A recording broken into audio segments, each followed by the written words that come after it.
शुरू करें। सभी मीडिया के लोगों का बेहद शुक्रिया कि आप अपना कीमती वक्त निकाल कर आज के इस प्रेस कॉन्फ्रेंस में शिरकत की।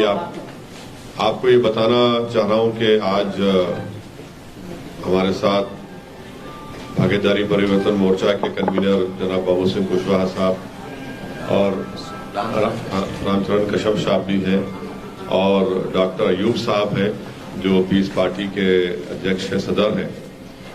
और हम तमाम ने मिलकर ये फैसला लिया है कि भागीदारी परिवर्तन मोर्चा जहां पर पीस पार्टी के कैंडिडेट रहेंगे उन पीस पार्टी के कैंडिडेट की हम सपोर्ट करेंगे और वैसे ही पीस पार्टी जहां पर भागीदारी परिवर्तन मोर्चा के प्रत्याशी होंगे वहां पर वो अपनी सपोर्ट करेंगे। मैं जनाब डॉक्टर अयूब साहब का बेहद शुक्रिया अदा करता हूं कि उन्होंने और उनकी पार्टी ने फैसला लिया है और इंशाल्लाह हम सब लोग मिलकर आगे इस चुनाव में मिलकर काम करेंगे ताकि उनकी पार्टी के प्रत्याशी और भागीदारी परिवर्तन मोर्चा के कैंडिडेट्स को कामयाबी मिल सके।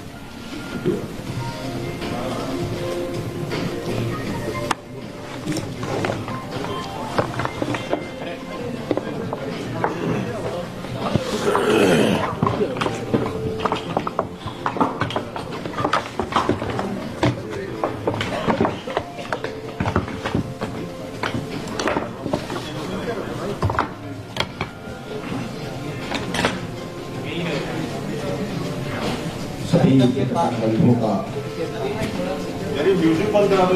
खैर मकदम और स्वागत करता हूँ। मुझे आज खुशी है कि हम सभी ने आपस में सहयोग करके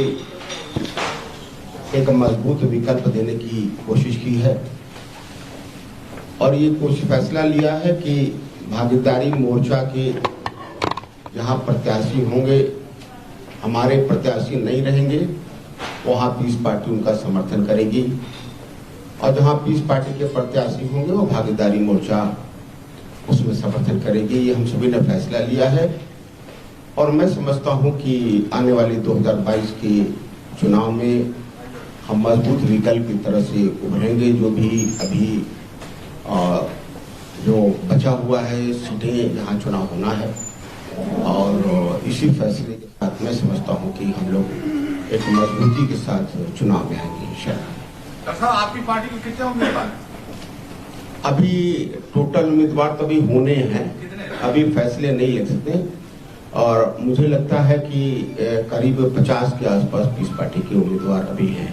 डॉक्टर साहब, राष्ट्रीय ओरमा काउंसिल से आपने इत्तेहाद किया था, उस इत्तेहाद का क्या हुआ? जो नहीं, वो भी बताया हमने ना कि जो हमने कहा हमारे प्रत्याशी जहां नहीं रहेंगे उसमें हम लोग जो गठबंधन है उसमें हम लोग साथ में हैं और जहां प्रत्याशी हमारे नहीं रहेंगे वो हम लोग समर्थन। आरसीओ के नुमाइंदा के तौर पर आप यहाँ शामिल हुए हैं जी पार्टी?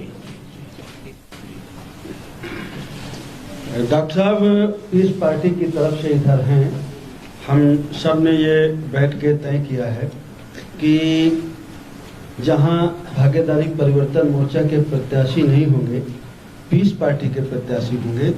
हमारे भागीदारी परिवर्तन मोर्चा के नहीं होंगे तब पीस पार्टी के होंगे, वहां हम भागीदारी परिवर्तन मोर्चा में जो सम्मिलित हमारे घटक दल हैं पीस पार्टी के कैंडिडेटों का समर्थन करेंगे और जहां पीस पार्टी के नहीं हैं, हमारे मोर्चे के हैं, वहां पीस पार्टी के साथ ही समर्थन करेंगे। आज की प्रेस कॉन्फ्रेंस का मकसद यही है। बाकी फर्स्ट फेज में, सेकंड फेज में डॉक्टर साहब के जो प्रत्याशी थे तो हम लोगों ने इंटरनली बात कर ली थी, आपको हम सूचित नहीं कर पाए, आपको हम नहीं बता पाए। अब आगे के जो फेज हैं उस फेज में ऐसा हमारा चलेगा, ये हम लोगों ने बैठ के तय किया है। अध्यक्ष जी, 2 चरण के मतदान हो चुके हैं, अब बचे हुए जो है चरण उसके लिए हुए हैं, लेकिन इतने देरी से फैसला क्यों लिया गया? नहीं, देरी से नहीं है। हम लोग बैठ के, मैंने आपको जैसे पहले बताया, आपकी देख रेख में, आपकी उपस्थिति में फर्स्ट और सेकंड चरण के जो मतदान हुए हम लोगों ने ये तय कर लिया था, जबकि हम लोगों ने प्रचार भी किया। एक दिन मैं अयूब साहब आगरा गए, अलीगढ़ गए, बदायूं गए, तो हमारे मोर्चे के भी प्रत्याशी थे, इनके भी प्रत्याशी थे सेकंड फेज वाले में। तो हम लोग पहले आपको हम नहीं समय से सूचित कर पाए, लेकिन हम लोगों ने बैठ के ये तय कर लिया था और हम लोगों ने प्रचार प्रसार शुरू कर दिया था। आगे के चरण में सबको जानकारी रहे, आपके माध्यम से हमारे साथियों को जानकारी हो जाए, सभी आम जनता को जानकारी हो जाए, इसलिए आज आपको हमें सूचना देना उचित। कितने उम्मीदवार उतारे हैं मैदान में बताएंगे? जी, आपका जो भागीदारी परिवर्तन मोर्चा है, कितने उम्मीदवार अब तक उतारे आप लोगों ने? हम लोगों ने लगभग अभी 310 के करीब हैं। क्यों कश्यप जी? 310 के करीब हमारे कैंडिडेट हैं। हमारे पर्चे बहुत खारिज हुए हैं, लगभग 20-22 पर्चे हमारे खारिज किए गए। कुछ हमारे और साथी हैं, कुछ जगहों पर हमारे इंडिपेंडेंट हैं जो अच्छे लड़ रहे हैं, उनको हमने समर्थन किया। और बाकी आप वैसे हिसाब से कुछ जानना चाहें तो मैं देता हूँ उनको। मैं थोड़ी सी तमाम पेचीदगियां चल रही हैं। कहाँ? एमआईएम ने भी कैंडिडेट दिया है, जाप का भी कैंडिडेट कहाँ? है। फाइनल वहाँ से क्या है? कहाँ पे? मुबारकपुर सीट पर आजमगढ़ की। नहीं, मुबारकपुर में कोई कंफ्यूजन नहीं है। एक ही कैंडिडेट रहेगा, या जाप का रहेगा जन अधिकार पार्टी का, या एआईएमआई का रहेगा। एक ही कैंडिडेट रहेगा, या राजभर जी रहेंगे या गुड्डू जमाली रहेंगे। तो ये कब तक तय हो जाएगा? ये आज ही तय हो जाएगा। कल सुबह आपको जानकारी हो जाएगा कि गुड्डू जमाली रहेंगे।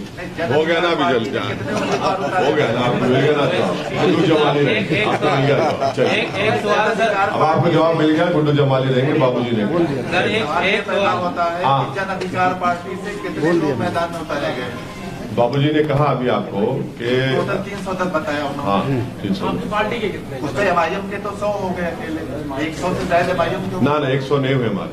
सर 99 उम्मीदवार आप उतार चुके हैं। हाँ 99 प्रत्याशी आप उतार हाँ ठीक, जन अधिकार 99 100 नहीं हुए, इसलिए कह रहा हूँ।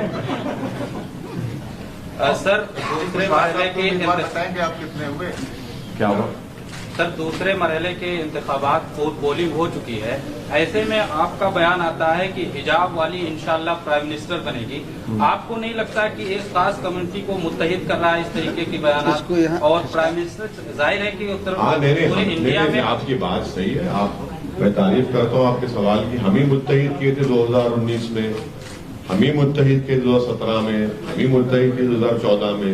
हर जगह हम ही मुत्तहिद किए, दूसरा कोई नहीं करता। ओवैसी साहब, चरणजीत सिंह चन्नी से यूपी के लोगों के लिए बहुत अपमानजनक तरीके से मैं उनका स्टेटमेंट सुना हूं। एक प्रदेश के मुख्यमंत्री को दूसरे प्रदेश के लोगों के बारे में इतना डिरोगेटरी तरीके से बात करना बिल्कुल गलत है। वो एक संवैधानिक पोस्ट पर है, उनको जेब नहीं देता, और जिस ओहदे पर है उसका इकबाल रखना चाहिए। तो उन्होंने जिस तरह से ये बात कही है, मैं उसको नहीं मानता, मैं उसको कंडेम करता हूं, और बिल्कुल गलत कहा उन्होंने। अच्छा असद साहब, आज महबूबा मुफ्ती साहिबा भी बोली हैं हिजाब के मुद्दे पे। उन्होंने कहा कि बीजेपी इस पर नहीं रुकेगी, मुस्लिम्स के जितने सिंबल्स हैं उन पर एक के बाद एक अटैक किया जाएगा। तो महबूबा मुफ्ती से पूछिए, मुझसे क्यों पूछ रहे हैं? नहीं, आपकी राय जानना चाह रहे हैं। नहीं, उनसे पूछिए ना। वो बीजेपी के साथ ही थी। वो बीजेपी को लेकर आई कश्मीर में। बीजेपी का आदमी उनका डिप्टी सीएम था, और बीजेपी उनके साथ ये कहा कि 370 को हम नहीं करेंगे, तो सब साथ मिलके थे। वो खुद बताएंगे, वो बेहतर जानती है बीजेपी को मुझसे ज्यादा। ओवैसी साहब, इस भागीदारी परिवर्तन मोर्चा में वामन मेहराम साथ भी होते थे, वो नहीं है, क्या वजह रही कि आपका गठबंधन उनसे टूट गया, वो मोर्चे में अब नहीं? हाँ, नहीं हमारे साथ हो, अफसोस की बात है, मगर ज्यादा डिटेल वही आपको जब मिलेंगे बता पाएंगे इंशाल्लाह। जी, मुख्यमंत्री जी लगातार एक शब्द का इस्तेमाल कर रहे हैं, गर्मी का। कह रहे हैं जो हमारा विपक्ष है, ज्यादा अगर होगा तो हम गर्मी निकाल देंगे, जून में भी हम गर्मी निकाल देंगे। हाँ, वो मौसम वैज्ञानिक एक्सपर्ट है, तो मुझे यकीन है कि वो माने पूरे विश्व में अगर क्लाइमेट चेंज हो रहा है, तो मैं तो अपील करूंगा कि आइंदा जब वर्ल्ड क्लाइमेट कॉन्फ्रेंस होगी तो मुख्यमंत्री को वहां पर बुलाया जाए। वो बताएंगे, देश को, पूरी दुनिया को ज्ञान देंगे कि क्लाइमेट चेंज क्यों हो रहा है, फॉसिल फ्यूल से हो रहा है या जबान से हो रहा है, वो बता देंगे। सर एक सवाल ये है कि अभी योगी जी ने बयान दिया है कि सर आप वोट अपने जनताओं को सिर्फ वोट सोच समझ के करें, कहीं ये बंगाल और कश्मीर न बन जाए, उस पर क्या रिएक्शन? ये अजीब मुख्यमंत्री, उसको अपने प्रदेश से मोहब्बत नहीं है, बंगाल कश्मीर की बात करते हैं। तो उनको अपने प्रदेश से मोहब्बत होनी चाहिए ना। उनको दिमाग में ये क्यों आता है, हमको नहीं मालूम। सर, उत्तराखंड के वजीर आला ने ये बयान दिया था कि अगर हुकूमत रिपीट होती है तो कॉमन सिविल कोड का निफाज किया जाएगा। अरे उनके इलेक्शन मैनिफेस्टो को हम पढ़ा, उसमें जिक्र ही नहीं है। लेकिन उन्होंने बयान देखिए, पार्टी का इलेक्शन मैनिफेस्टो जिक्र नहीं है, और आखिरी दिन उन्होंने बात कही है, बिल्कुल आखिरी दिन उन्होंने कही है। तो वो अब बोखलाहट में बोल जाते हैं, जमीन खिसक रही है ना।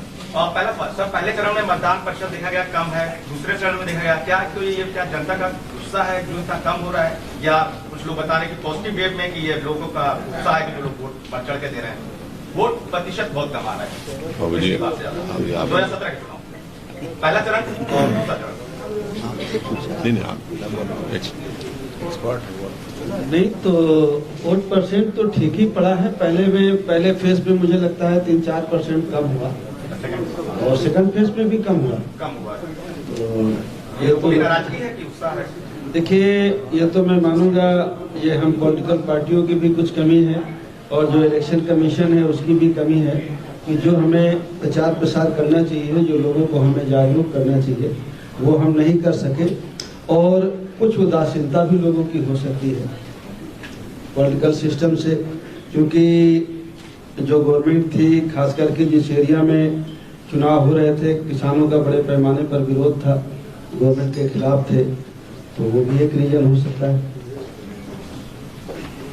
वैसे जी पहले दोनों फेज के बाद समाजवादी पार्टी कॉन्फिडेंस में है, उनका कहना है कि मुस्लिम का जितना भी वोट है 100% उनके खाते में गया है, समाजवादी पार्टी।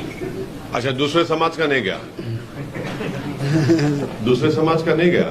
नहीं, तो ये नहीं, क्या ये एक ही समाज वोट डालता है क्या? अतिरिक्त में बता रहे हैं, अतिरिक्त। अच्छा, दूसरे का नहीं मिला उनको, फिर तो ख्वाब चूर हो जाएंगे।